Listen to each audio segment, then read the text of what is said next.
Hello बच्चों, let's see this question. तो इस क्वेश्चन में अपन को क्या गिवन है कि अपने पास दो सैंपल है, वन और टू, जो इनिशियली सेम स्टेट पे हैं।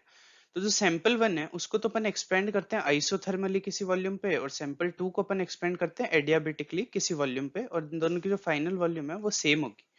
तो अपन को बताना है कि इनके जो फाइनल टेम्परेचर है प्रोसेस वन और प्रोसेस टू के, जो कि T1 और T2, तो इन दोनों के बीच में रिलेशन क्या होगा। तो ये क्वेश्चन सॉल्व करने में जो की कॉन्सेप्ट यूज होगा वो होगा एडियाबैटिक प्रोसेस।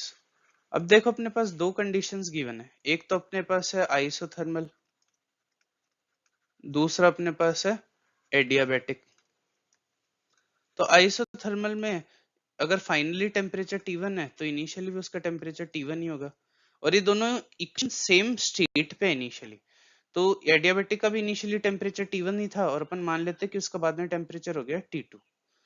तो ये कंडीशन अपन ने मान लिया। अब एडियाबैटिक के लिए अपन को पता है पीवी की power gamma equals to constant, ये अपन लिख सकते हैं। और इसको जब अपन टेम्परेचर की टर्म्स में कन्वर्ट करें तो अपन प्रेशर को लिख देंगे N R T by V, और ये कन्वर्ट हो जाएगा टी वी की power gamma minus one is equals to constant.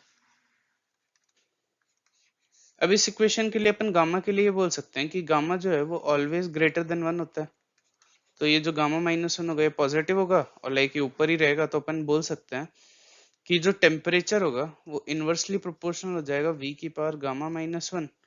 तो अगर वॉल्यूम इंक्रीज हो रही है तो टेम्परेचर डिक्रीज होगा। तो अपन ने बोला एडियाबेटिक प्रोसेस में अपन ने वॉल्यूम एक्सपेंड की है, तो अपन ये बोल सकते हैं कि T2 is less than T1 होगा, क्योंकि उसका इनिशियल टेम्परेचर T2 T1 था, फिर उसका टेम्परेचर T2 हो गया, तो अपन T2 is less than T1 बोल सकते हैं। तो इस क्वेश्चन में जो करेक्ट आंसर हो जाएगा वो हो जाएगा T2 is less than T1, तो ये जाएगा option A. So the final answer is option A. Hope you understand it well. Best of luck.